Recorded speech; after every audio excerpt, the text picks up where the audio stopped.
Welcome to my YouTube channel ignited mind classes. और आज हम पढ़ने वाले हैं बहुत इंपॉर्टेंट टॉपिक यूरेनियम और थोरियम रिजर्व्स के बारे में जो इंडिया में है। तो देखिए, इंडिया होल्ड करता है सिग्निफिकेंट रिजर्व्स दोनों यूरेनियम और थोरियम के, जो कि इसके न्यूक्लियर प्रोग्राम के लिए, एनर्जी प्रोग्राम के लिए ज़रूरी हैं। तो लगभग 5,28,000 टन जो है यूरेनियम हमारे पास है। तो ये हम कह सकते हैं कि इंडिया एक मेजर ग्लोबल प्लेयर है, बट ये इंपोर्ट पे अभी रिलाई कर रहा है क्योंकि एनर्जी नीड्स हमारी बढ़ रही हैं। तो इसी बीच इंडिया के जो थोरियम रिजर्व्स की बात की जाए तो ये लगभग 5 लाख टन तक हैं।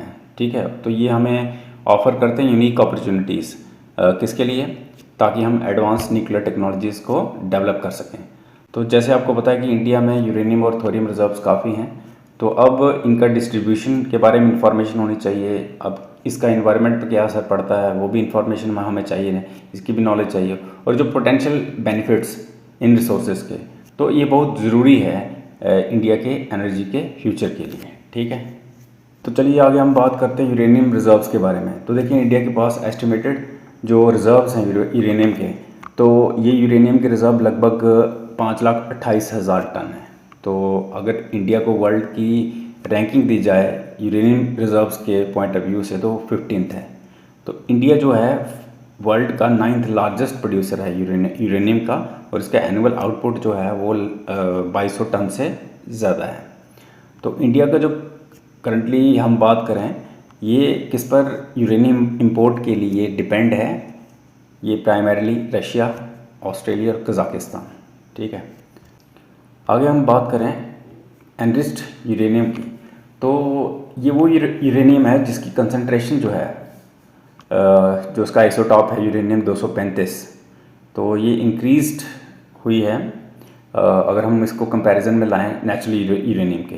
तो इसकी वजह से यूरेनियम जो है वो ज़्यादा सूटेबल है कुछ एप्लीकेशंस के लिए, जैसे न्यूक्लियर पावर जनरेशन के लिए या न्यूक्लियर वेपन प्रोडक्शन के लिए। ठीक है, दोनों के लिए। अगर हम बात करें नेचुरल यूरेनियम के बारे में, तो नेचुरल यूरेनियम जो है इसमें टिपिकली यूरेनियम 238 जो है वो 99.3% है, और जो यूरेनियम 235 जो है वो 0.7% है। ठीक है, लो परसेंटेज जो है यूरेनियम 235 की नेचुरल यूरेनियम के अंदर, ये लिमिट करती है इसकी सूटेबिलिटी किसके लिए? कुछ एप्लीकेशंस के लिए। टाइप्स एनरिच्ड यूरेनियम की, तो पहला नंबर तो लो एनरिच्ड यूरेनियम। ये क्या है? ये वो यूरेनियम है जिसमें हायर कंसंट्रेशन होती है यूरेनियम 235 की than natural uranium, but still कितने नीचे होती है? बिलो 20%। ठीक है, हायर कंसंट्रेशन लेकिन 20% से कम होती है।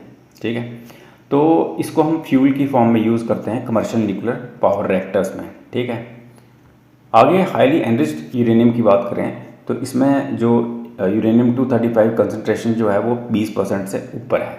इसको हिस्टोरिकली किस में यूज़ किया है? मिलिट्री एप्लीकेशंस में। ठीक है, तो इंक्लूडिंग और क्या है? Production of nuclear weapons. आगे थोरियम रिजर्व्स की बात करते हैं। तो देखिए, थोरियम रिजर्व्स जो हैं इंडिया के, आपको पता है कि इंडिया के पास बहुत ज़्यादा थोरियम रिजर्व हैं। तो इंडिया पोजेस करता है यूनिक एडवांटेज इस फील्ड में।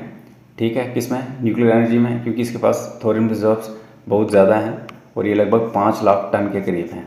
ठीक है, और ये वर्ल्ड के जो नॉन रिजर्व्स हैं उनमें 25% जो वर्ल्ड का हिस्सा है वो इंडिया के पास है। अगर हम बात करें डिस्ट्रीब्यूशन थोरियम का इंडिया में, तो ये प्रिडोमिनेंटली एसोसिएट मिलेगा आपको मिनरल्स के साथ, जैसे मोनाजाइट, जर्कॉन और इल्मेनाइट। तो जो बीच सैंड्स है और प्लेसर डिपॉजिट है ईस्टर्न कोस्ट के लॉन्ग, ये लार्जेस्ट सोर्स है थोरियम का। ठीक है, उसके बाद जो इनलैंड डिपॉजिट जिसमें कार्बोनेटाइट, इंट्रूजन और पैगमेटाइट, ये कंट्रीब्यूट करते हैं ओवरऑल रिजर्व्स। तो जो मेजर थोरियम डिपॉजिट हैं कौन कौन सी स्टेट में हैं? आंध्र प्रदेश में सबसे ज़्यादा है, उसके बाद तमिलनाडु में, उड़ीसा में, केरला में, गुजरात में और बिहार में। अब हम बात करते हैं इसके बेनिफिट्स के बारे में, यानी कि थोरियम के बेनिफिट्स के बारे में। तो थोरियम अप्रॉक्सीमेटली 4 टाइम्स ज़्यादा है as compare to uranium earth crust के अंदर, और ये ज़्यादा sustainable long term fuel source है, यानी कि थोरियम। तो पहला नंबर तो इसकी अगर हम बात करें बेनिफिट की, तो फ्यूल ब्रीडिंग यानी कि ऑल्दो ये फिशाइल नहीं है, थोरियम 232 को कन्वर्ट किया जा सकता है फिशाइल यूरेनियम 233 में, इसके थ्रू न्यूट्रॉन कैप्चर करके। दूसरा नंबर इसका बेनिफिट है रिड्यूस करता है वेस्ट। तो थोरियम बेस्ड रिएक्टर प्रोड्यूस करते हैं less long lived radioactive waste अगर हम यूरेनियम रिएक्टर के साथ कंपैरिजन में लाएं। थोरियम जो है ये प्राइमरीली प्रोड्यूस करता है यूरेनियम 233, जिसमें शॉर्टर लाइफ हाफ लाइफ होती है देन लॉन्ग लिव्ड ट्रांसयूरेनिक्स जो किसमें जनरेट होते हैं यूरेनियम रिएक्टर्स में। एनहांस सेफ्टी के बारे में इसी थोरियम को लेकर, तो थोरियम बेस्ड रिएक्टर डिज़ाइंस जो हैं वो इनकॉर्पोरेट करते हैं इनहेरेंट सेफ्टी फीचर्स। इनके अंदर सेफ्टी फीचर्स होते हैं जो इनको लेस सस्केप्टेबल बनाते हैं एक्सीडेंट्स के लिए, यानी कि लीकेज की प्रॉब्लम नहीं रहती है, बड़ी कम रहती है तो एज़ कम्पेयर टू यूरेनियम। तो ये जो पैसिव सेफ्टी फीचर है ये रिड्यूस करता है रिस्क किसका, मेल्ट डाउन का और एक्सीडेंट्स का, अगर हम ट्रेडिशनल यूरेनियम रिएक्टर डिज़ाइन के साथ कंपैरिजन में लाएं। उसके बाद डाइवर्सिफिकेशन ऑफ एनर्जी रिसोर्सेज, तो एक ये वैल्यूएबल एडिशन है किसके लिए, एनर्जी मिक्स के लिए। रिड्यूस करता है रिलायंस किस पर, फॉसिल फ्यूल या यूरेनियम पे, और इस तरह से हमें पता चलता है कि हमारे थोरियम कितने काम आता है।